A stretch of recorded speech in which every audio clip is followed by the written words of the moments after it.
looking for some health tips with 3 Believe, then you've come to the right place. So we had a little bit of technical difficulty getting things started, but we're here, you're here, and we've got some great information for you. And if you've got any of the emails that I've been sending out for this week and this week's web class, it may have sounded a little confusing. Like, what in the world is Jason talking about? At one point, he tells us that fats don't make us fat and that we should eat over 50%, even 70% of our calories should come from fat. And then he sends out this email saying that there's a fat that makes us fat. Oh, and I got to go and take a nap. This is making us dizzy. Don't worry, I've got it all simplified for you, but you can count on this. Whenever you come to the 3 Believe website or the web class, we give you cutting edge science. We give you the truth. We don't pull any punches and we don't have an agenda. Our only agenda is to, well, tell you the facts about your health and how to be able to maintain it, how to get it back, and how to even improve it. So let's go ahead and get started. And let me introduce a little bit of who I am in case there's some new people here. Over on the right side of the screen, if you'll just send me a little text typing in, yes, I can hear you. Yes, I can see the program. And we'll all be ready to go. So in the emails that I was sending you, I talked about some fats that are, well, good and they're bad. And part of this is all about the WEO eating lifestyle, something that we're really not a diet. We're more an eating style of what we're about. And my background is I'm a food scientist. For the last 11 years, I've specialized in the treatment of chronic disease and metabolic syndrome. I have taught doctors about how to treat obesity and heart disease, high blood pressure, things like that, without medication and using foods to accomplish that goal and not your traditional medication or operations. And it's a very popular topic. A lot more doctors, thank goodness, that are turning to that approach. Thank you for Robert for telling me that you can, I'll just take the yes as yes, you can see me and yes, you can hear me. But the CDC around our country, that's kind of our national health library, is telling us that we're not as healthy as we should be, and we're getting worse. Over 79% of Americans are overweight. 37% have high cholesterol. Almost half have high blood pressure. A growing number are diabetic. A terrible, terrible disease. And the people that we look at that don't seem to be overweight, 31% of them have a fatty liver. These are not good things. They're not things that you want to put or write down on your Christmas list. So if you all wrap it into one big message, it's just that the average American has at least one of these 4 issues: being overweight, having high blood pressure, being diagnosed as diabetic, high cholesterol. Our family, our friends, our neighbors, too many people are suffering from this. And what's the main crux? Well, it's having the wrong ratio of the foods that we eat. It's not about calories, we're eating too much. It's really about the ratio, having too much of one macronutrient, which is carbohydrates, and not having enough of fats, which is our healthy fats, and having a moderate amount of proteins. So our program isn't about cutting out and eliminating all carbs, and it's not about eating nothing but protein and all you can eat. If you follow the national trend, you're going to get or have or get more of the chronic diseases that we're suffering from. So think about your food. Is it killing me or is it healing me? Is it accomplishing my health goals? And that's all our program is really about. It's really simple. You just reduce one and increase another, and you'll improve your health. It's more important than exercise, which is vitally important. I do it every day, or well, at least 5 days a week, 5 to 6, and it's more important than supplements, and I do that every day. is balancing out your ratio. If you change your FPC, you'll literally change your health. That's what happened to me. More than, it's going on almost 11 or 12 years ago. I was 280 pounds. I wrestled 190 pounds in college. And so that was almost 100 pounds over my ideal weight. There was a little bit too much of me to love. I also had 10 other chronic diseases like high blood pressure. I was pre-diabetic. I had terrible digestive disorder, had a stomach ache every day. I just followed the same thing I'm talking to you about. And in 12 weeks, I didn't have any of those symptoms, no medications, no surgery, just the same old thing that I'm telling you about. So in the email, we talked about the fat that makes you fat. Now, years ago, there was a major push that demonized fat. Fat is the reason why we are getting fat, America, and the government got in on that business, and they really did some major propaganda. And there's two basic schools of thought of how we gain weight and get fat. It can be simplified into a popular phrase of we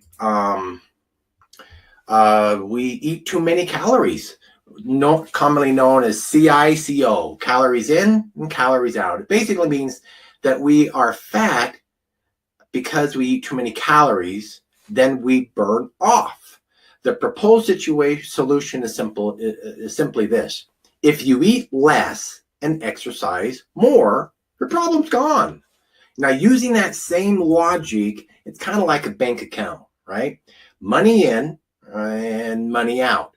If we put in $100 and we take out $200, we'll have a negative balance in our account. Well, I think we've all tried this approach when it comes to weight loss with limited success.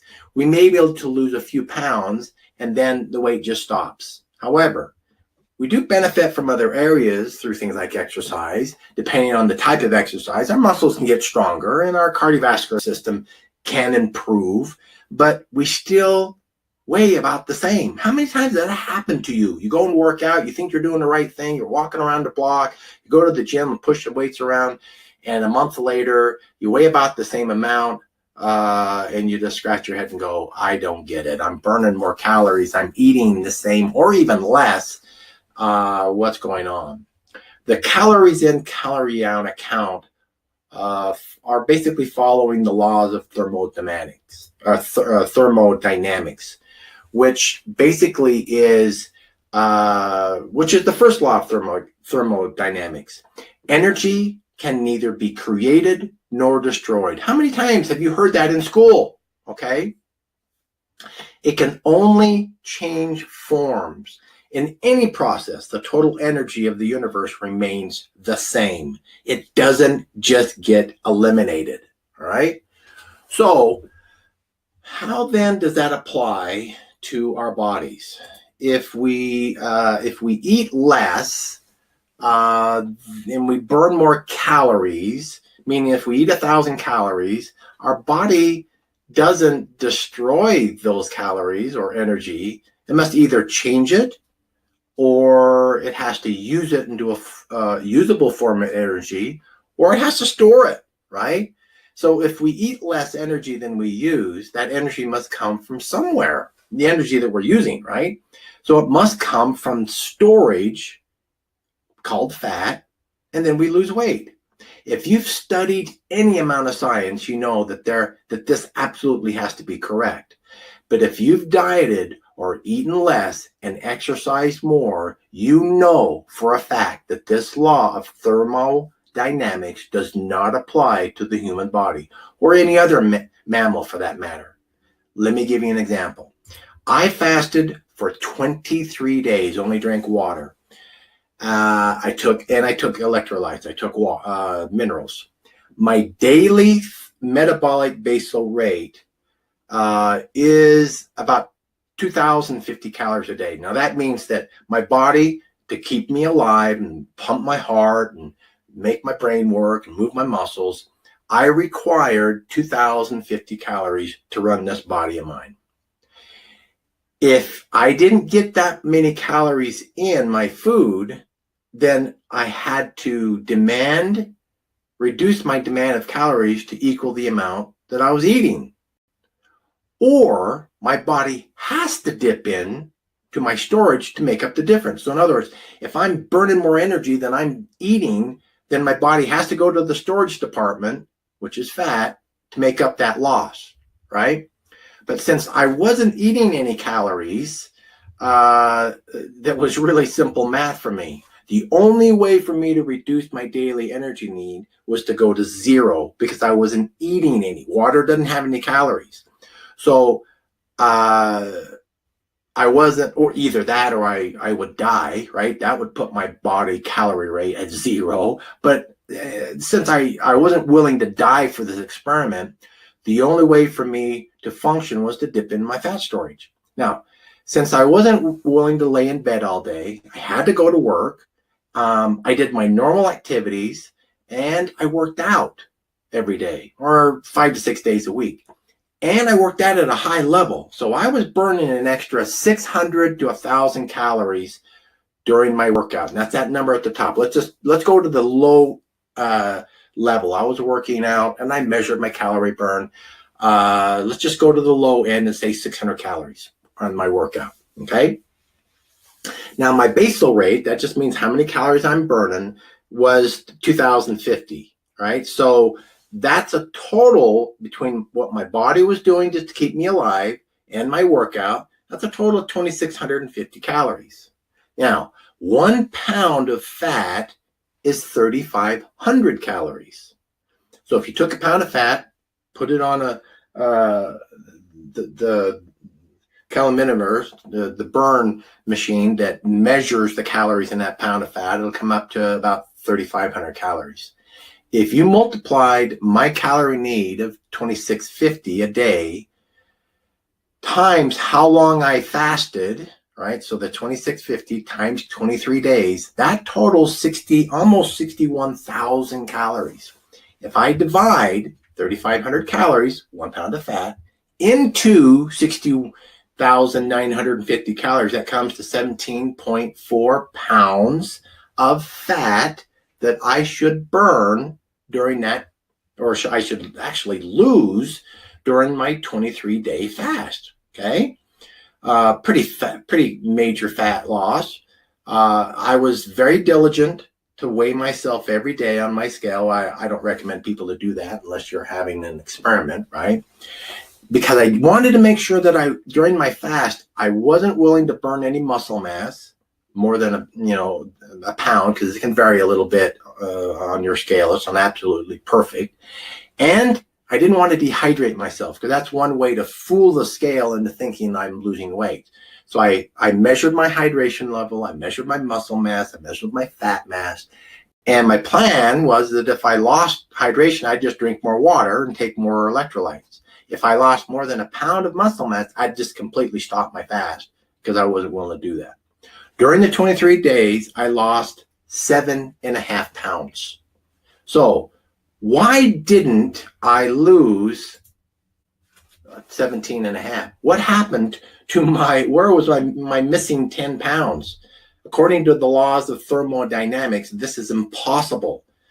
And that's the same as saying that for 13 days, my body operated on 0 calories. How is that possible? The answer is this. Your body doesn't know, it doesn't care about the law of thermodynamics. It lives by its own laws, and science hasn't uncovered all of them yet, but this much we have uncovered.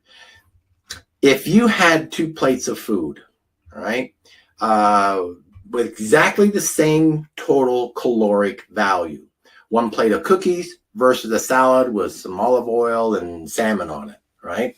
As soon as you eat that food, the body's metabolic response is going to be completely different, and it can be measured easily. That much we know. So when your body eats a plate of cookies, let's just say that it's 1,500 calories, and then you eat a plate of salmon with vegetables and salad and a little bit of olive oil, and it has 1,500 calories, your body will literally treat those calories completely and totally different because of the hormonal response that those calories trigger. All right. And that is everything. The plate of cookies is going to raise your insulin hormone a lot. And the other one won't, as long as you don't have a certain kind of fat on that plate of salmon. So the question is, why do we pretend like the body cares about calories? Studies, in my own even personal experience that I just showed you, shows that it doesn't. But it does care about the hormonal response to the foods that we just ate. And it cares a lot about that. Think of food that you eat and the energy you use in this way. When you eat food, depending on the hormones created from the food that you just ate, you will burn the energy from the food that you just ate, or you will store it. That's it. That's the decision that your body makes. Now, the process is more complicated, but as you boil it down, that's basically all it's doing.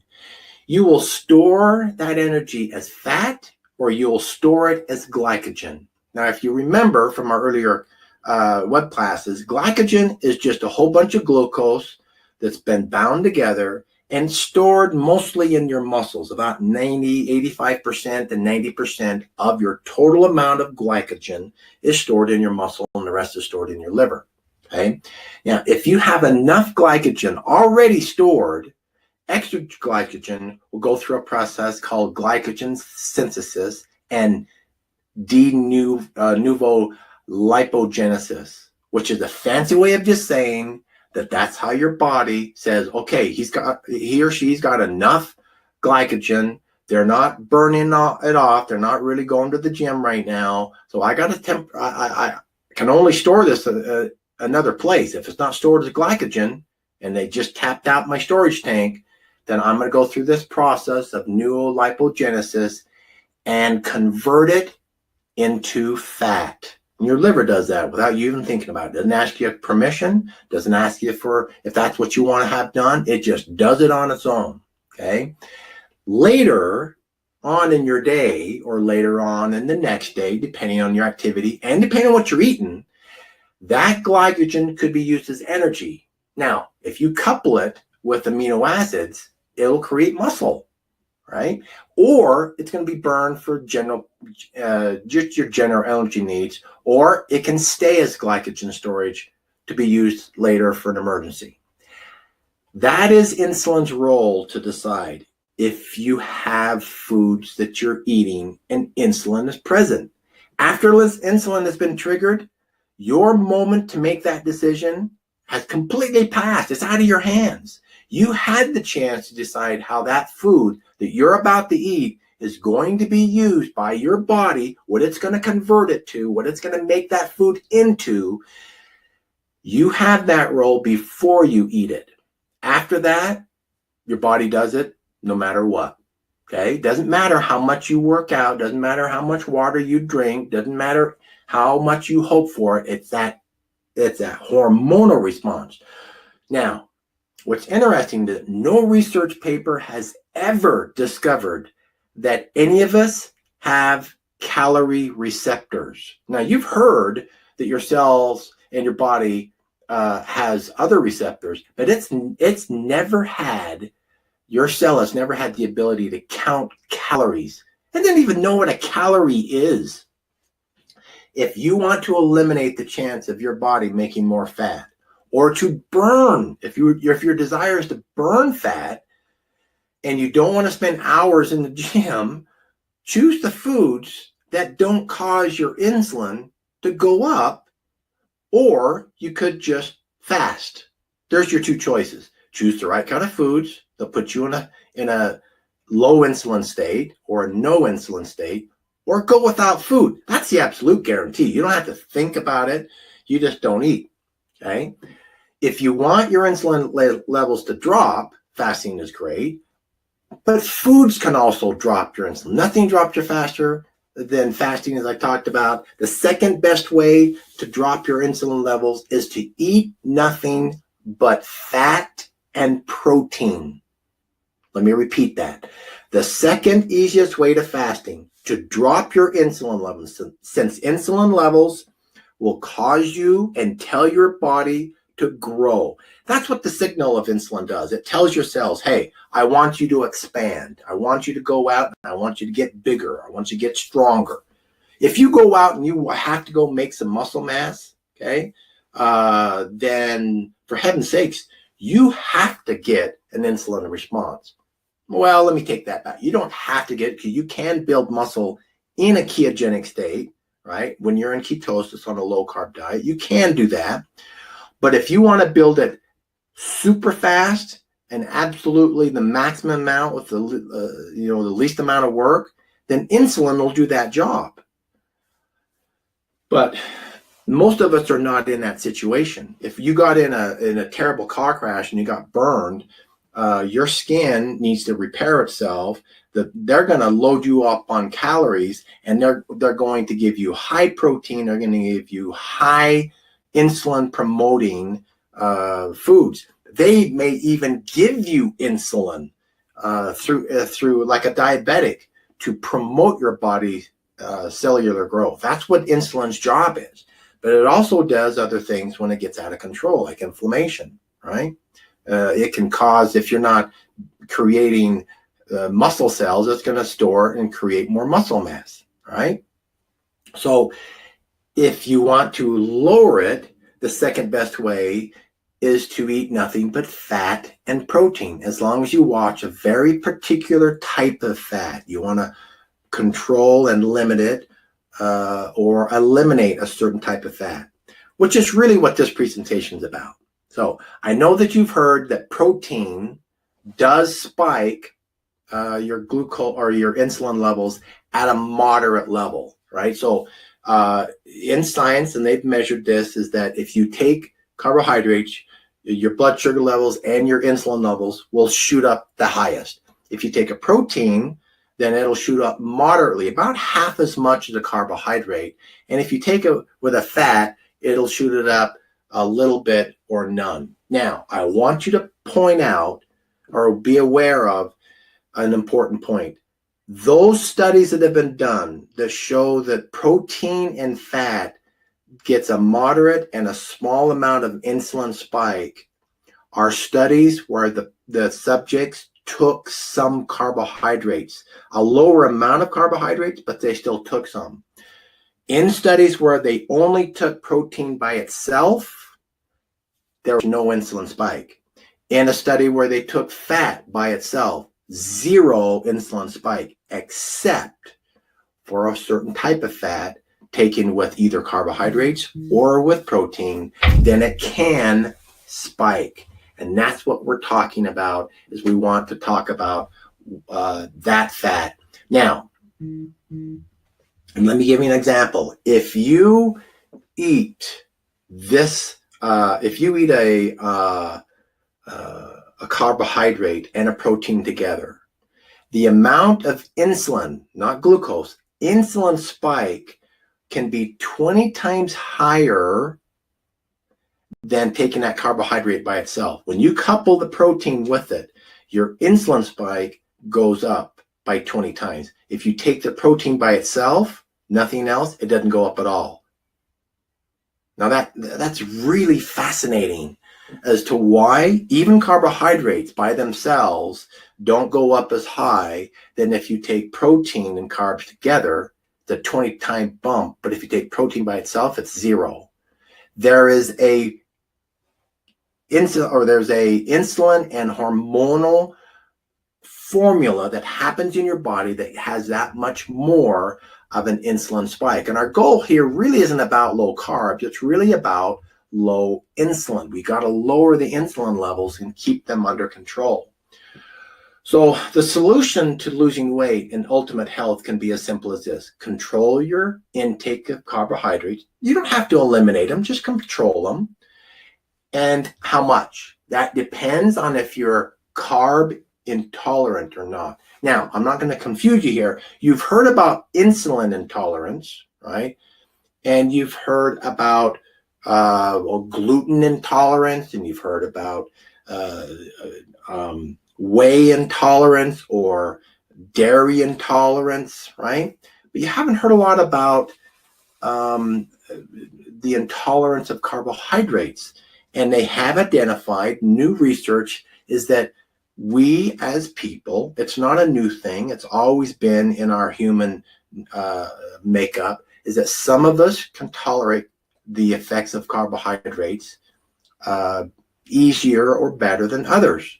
For example, when I say control your intake of carbs, they've done studies to show that a person, they're eating exactly the same amount of calories, they're eating the same types of food, they're doing the same exercises, where one person can maintain their weight at 100, 150 grams of carbs a day, where another person cannot have more than 25 grams a day. 26, they'll start to gain weight. I mean, it's extremely sensitive. You need to find out which person you are. And the easiest way to do that is by looking at your insulin levels. Now, through studies, how do you do that? How do you determine what your insulin levels are? Well, you have to go to the doctor and get what is called a C-peptide test. It's kind of lengthy. It takes about half a day. You got to drink a lot of fluids, and then it can be a little bit pricey. And that's just inconvenient. So what's the next best way you can do it at home or with your doctor without checking C-peptide levels?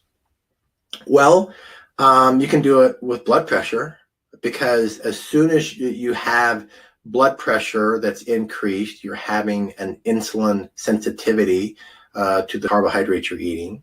The next one is triglycerides. Triglycerides, if you have elevated triglycerides, that's an indication that you're carbohydrate intolerant, all right, because of how the insulin is responding to those carbs. And another one is ketones. Measure your ketone levels. You know that in the absence of ketones, you have elevated insulin. So if you have high insulin, you have low ketones. If you have elevated ketones, then you're low insulin. Now, a lot of people, for those of you, you can get a ketone meter as easy as you can get a glucose meter. They're cheap. They're like $15. The strips can be a little pricey, anywhere from $1 to 50 cents a piece, but that gives you an idea where you can do it at home. You just prick your finger, and people, as you go out there on the internet, you'll think about, or you'll hear that you're in ketosis when you're at 0.5 millilulz, or just remember on your little machine, it'll say 0.5. That's the goal mostly promoted, but that's not really necessarily true.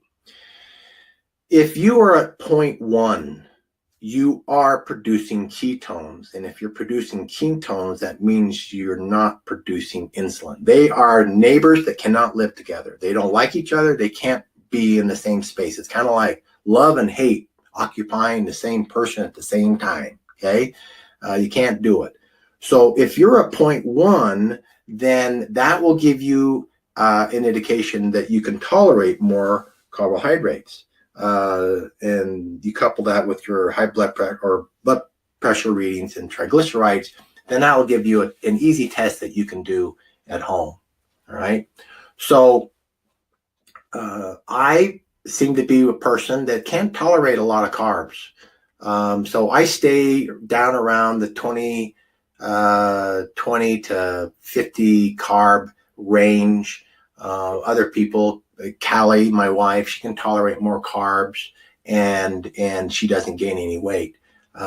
She sits closer to 100, 150, 125, right around that range. All right. So let's go back to the first rule. 1, control your carbohydrates. 2, get moderate amounts of protein. And the older you are, the older you get, the more protein you need, because it's harder for you to, your body as it ages has a little bit harder time breaking down those proteins, but you still need them. And you should consider switching to a peptide protein for easier absorption as you get older and metabolism. All right. That's our peptide protein will work for that. And third, eat more fat. eat, just make sure you eat the right kind. Even though your body doesn't care two hoots about calories, they can, knowing what the calories are can be useful only as a guide. And that's why our chart, that we talk about, the FPC ratio, is really measuring the calories only in this essence of keeping your ratios in line. Okay, so in my email, I invited you to this web class to talk about how the propaganda of eating fat will make you fat has been proven false in literally hundreds, even thousands of studies. Not to make things confusing, I do have to let you know that one type of fat has been linked to you getting fat. But don't worry, as I promised, it's easier to manage than you may think. It's true that the ratio of our energy coming from carbohydrates is the major contributor to our decline in our overall health. But carbs can't and shouldn't take all the blame by itself. This certain type of fat and protein do play a part. And so let me explain that a little bit more. Starting in 1976 is when the government started getting involved. The U.S. government had a major push campaign to cut saturated fat from our American diet. So they told us to stop eating saturated fat. It was bad. When you think about saturated fat, you think about animal fat, okay? Lard, butter, tallow, things like that, bacon fat. Basically, fats coming from animals. And they told us to switch to vegetable fats. That in and of itself wasn't so bad, all right? There are some wonderful, healthy vegetable fats. So let's get that right out on the table. But the food manufacturers didn't focus on health. They focused on giving us inexpensive fats to replace the more expensive animal fats. And, well, to be honest, to use the government as its advertising firm to push the cheap, fast-growing, these plants that grew the vegetables. They were fast-growing, they were cheap to produce, and the best-tasting ones that they could create came from a major food group of palm oil, soybean, rapeseed, or known as canola oil, and sunflower. So this chart here shows vegetable oils, the ones I just mentioned. Those are the four big major ones. The growth, they provide over 100 million tons. The U.S. produces 100 million tons. That's 225 billion pounds of this vegetable oil every year. That's equal to 682 pounds a year for every American. So, in other words, we have enough to share, and boy, do we ever. You could say that the biggest export of the U.S. is our unhealthy diet. We're making the rest of the world fat and unhealthy. So let me ask you, do you remember this cute little character? Does that look familiar? Does this ring any bells? How about this one? All right. Back in 1984, the movie Gremlins came out. And what people didn't know at the time is that this movie was actually a metaphor of how to respect and eat carbohydrates, proteins, and fats. Yeah, it's a secret. And a lot of people don't know that, but the movie was really a metaphor of how to eat our fats, proteins, and carbs. Now, do you remember the advice given to the teenage boy when he got his gremlin? He said, do not ever feed them after midnight, and don't ever get them wet. All right. Now, here's the hint of how this movie was a metaphor of eating advice.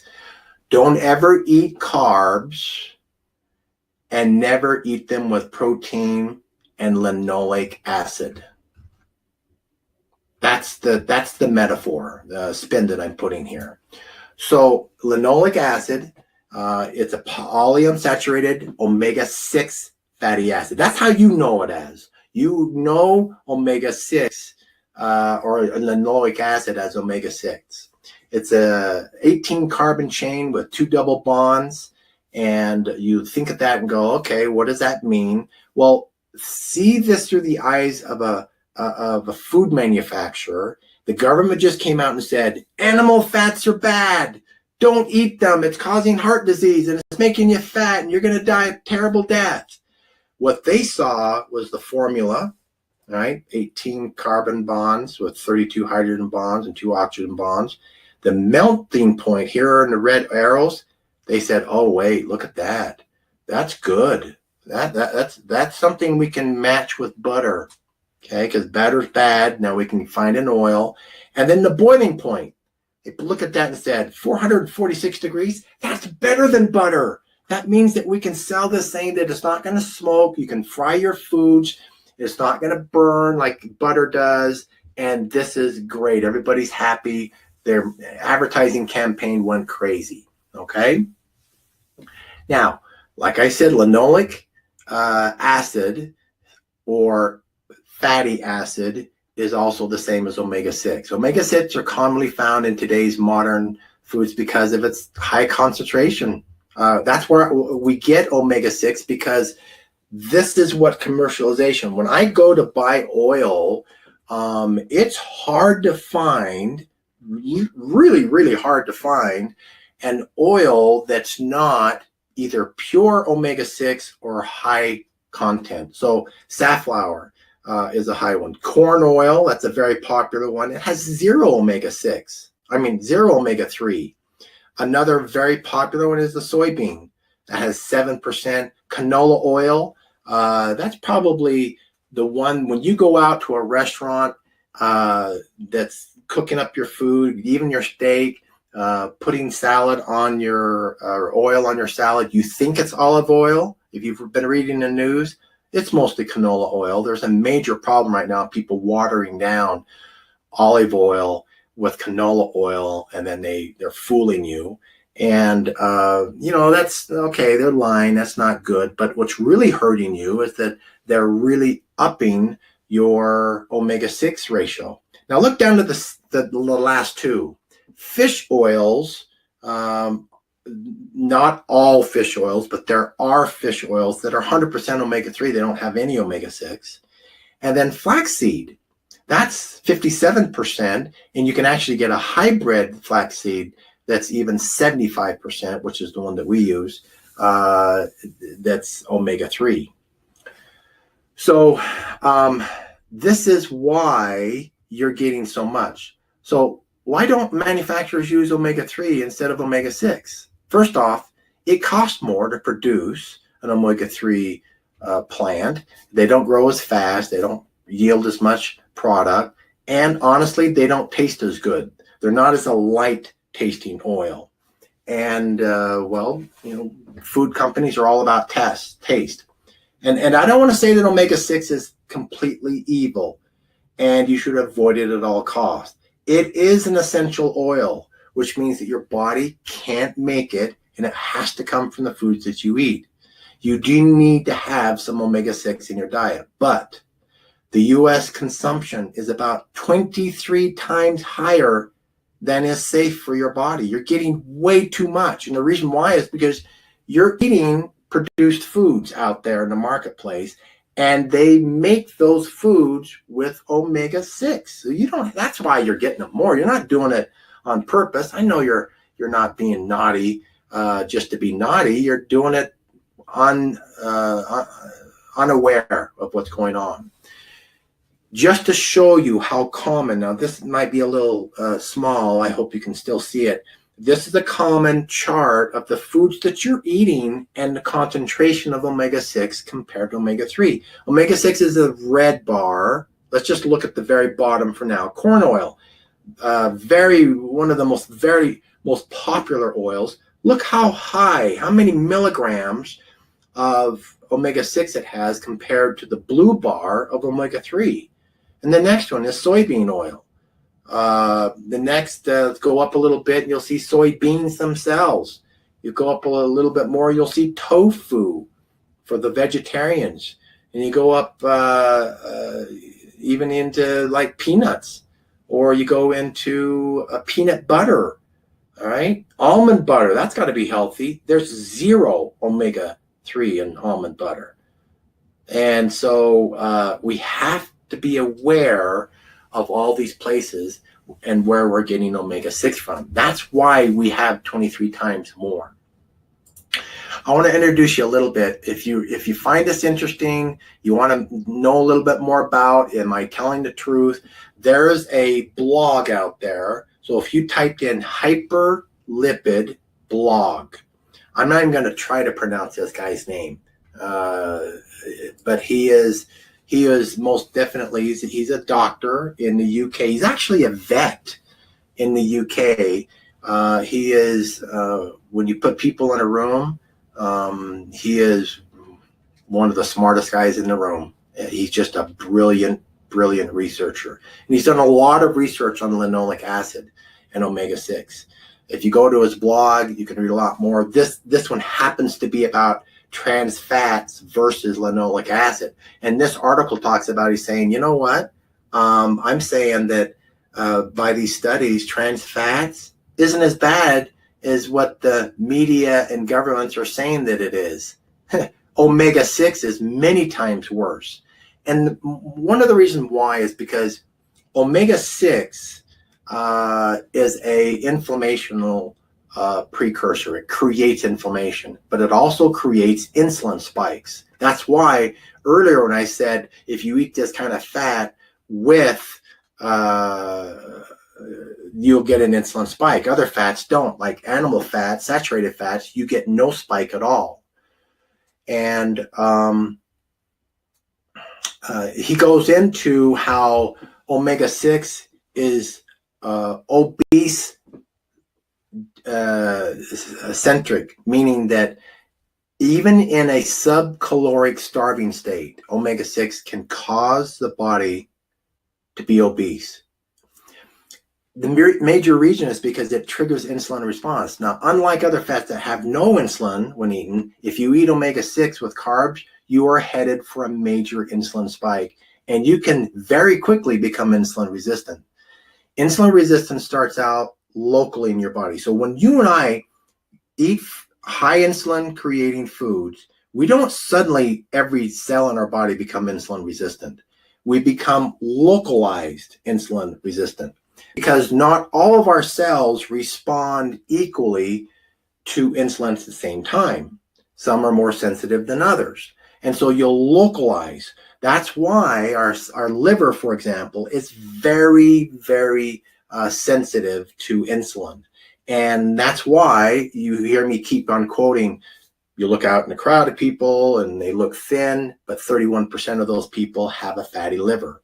That's where obesity starts. That's where high blood pressure starts. That's where chronic issues start, is with a fatty liver, right?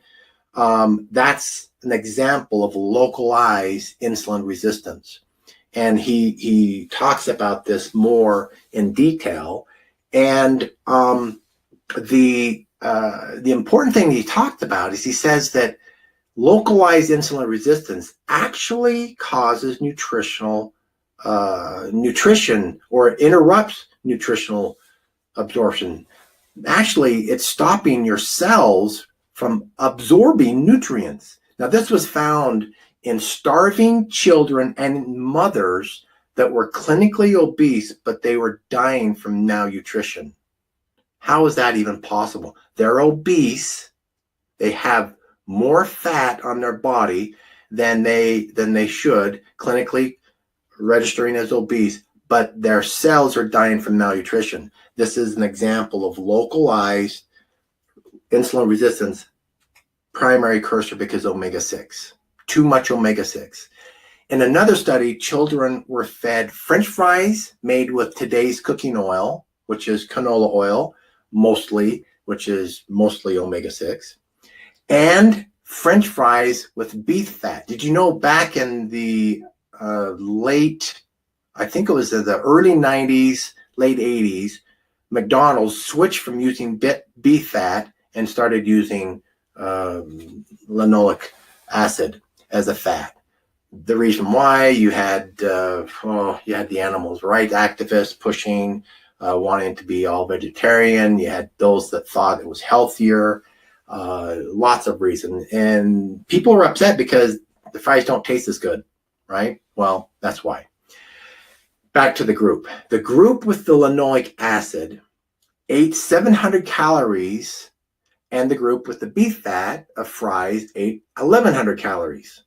Not only did the linoleic group want to eat more, so their cravings for more increased, but they gained body fat, while the beef fat group of fries, both ate fries, didn't gain body fat.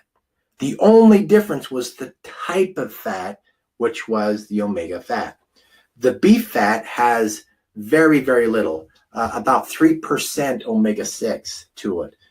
And that's why there was this major difference. Another reason omega fat is an obese promoter to spiking insulin, but it promotes what is called a delta psi.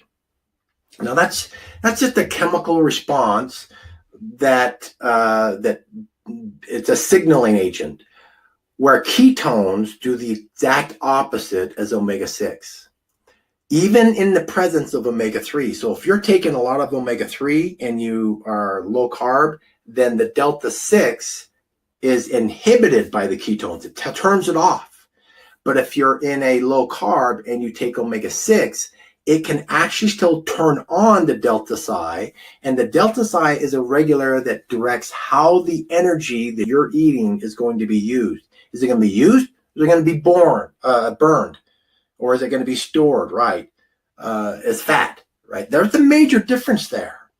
And that's why we have to control our omega-6. If you're looking to really lose fat quickly, then you have to be on a high omega-3 diet and limit your omega-6. People, that's why we block our smart foods of fats, because truth be told, if I used a fish oil, which is 100% omega-3, or I used nothing but flaxseed oil, which is 75% omega-3, the foods wouldn't taste like you're used to, wouldn't taste like what you wanted. And so how I get around that, your taste preference, is I block those fats. So our fat blocker will block the omega-6, and it does block the omega-3. It blocks all the fats, every one of them, the good and the bad. And then I tell you, take your healthy omega-3 fat separately. Take it outside when you eat your rolls or your pizza or whatever you're eating with the smart food, where we've blocked that fat. We are not a low-fat promoter. We're a ratio controller. We tell you to control your omega-6, but stop getting so much of it. Then you can take an omega-3 high ratio fat, or take ours just to be safe. You know, our oil is convenient. The best fats to use, if you don't to use, rather than the oils that are being sold as being vegetable fats that are high in omega-3s, high omega-6, go back to butter, go back to lard. The food tastes better anyway. Those are the best fats to cook with, and some bacon fat. The best oils are those with high omega-3s, like flaxseed oil. I use butter a lot when I cook, and when I use our omega oil a lot on almost everything. After I cook it, I don't use our oil to cook because you'll ruin it. After I cook, I'll put it on my eggs.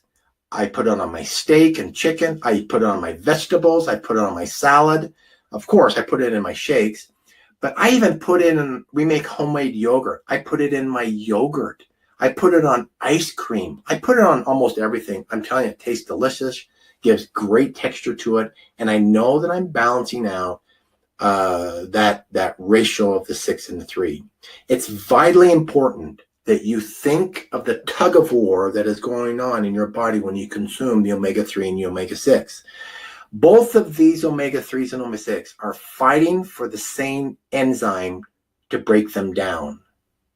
And so when you eat a balance of omega, not a balance, let's say 23 times more omega-6 to omega-3, the enzymes that are out there, it's like 23 trucks and 5 trucks, 23 omega-6 trucks and 5 omega-3 trucks, all trying to fit into a 10-lane highway.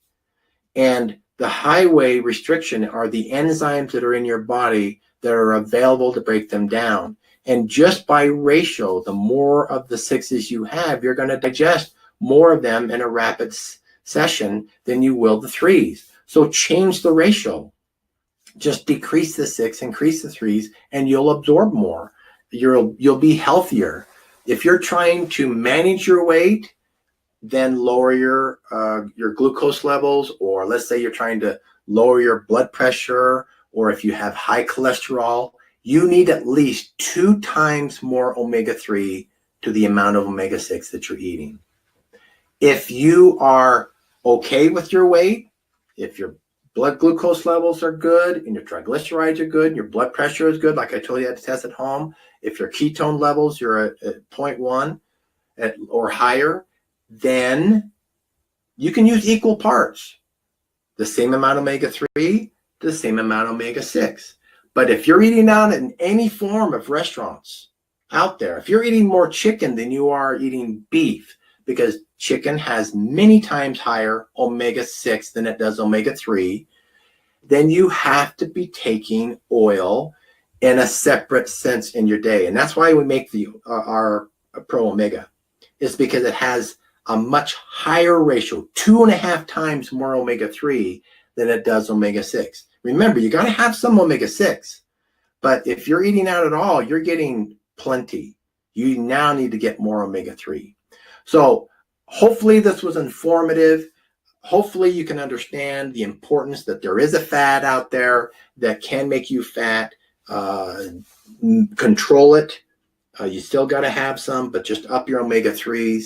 I'll be here every week to give you the new cutting edge science, helpful tips, helpful advice of how to take your health to the next level.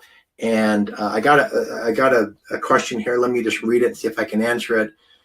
In our product, would this help reverse the onset of dementia or even Alzheimer's disease? And how would our 3 Believe product work to make a difference? If needed, well, let's see. Now I got to be careful that we can't say that our products is a cure for dementia or even Alzheimer's, but we can say this, that there is more and more evidence out there that what you need to do to protect yourself against dementia or Alzheimer's is you need to reduce your levels of insulin. They're finding out that that these diseases are really not being subject to high carbohydrates or glucose directly. That's not the problem. It's what happens after you eat high carbohydrate. It's the insulin. So it is a constant cascade of insulin flooding those brain cells in the case of Alzheimer's and dementia that is deteriorating those brain cells. Your brain cells, they don't make new ones, not like other cells in our body. What you got is what you have, right? What you're born with is all you got. That's why I tease people why I don't drink alcohol. Why? Well, because God only gave me a certain number. He had this conversation with me and said, Jason, look, I'm sorry, I ran out of brain cells when it came to you. I only gave you this much. So, son, take care of them because you're not getting any more. Make them count, right? I don't want to burn any of my brain cells. So insulin will actually retard. They don't do it the first time. It takes years of constant bathing your body in insulin that starts to deteriorate these brain cells and the neural connections. So eat foods that reduce the amount of insulin. Eat foods that promote ketones in your body. Eat foods that have a reduced amount of omega-6 and higher omega-3. This is how the best insurance for you to ward off dementia and Alzheimer's. Exercise also is helping. You do that and in combination, you're going to be much, much better off. That much I can say. That's what the science report is coming out to. So that would be my advice. The best to all you. I care for you. I love you. I want you to be healthy. Take these tips, try them out for yourself, and you will feel better. Thank you again. Until next week, I'm off for now.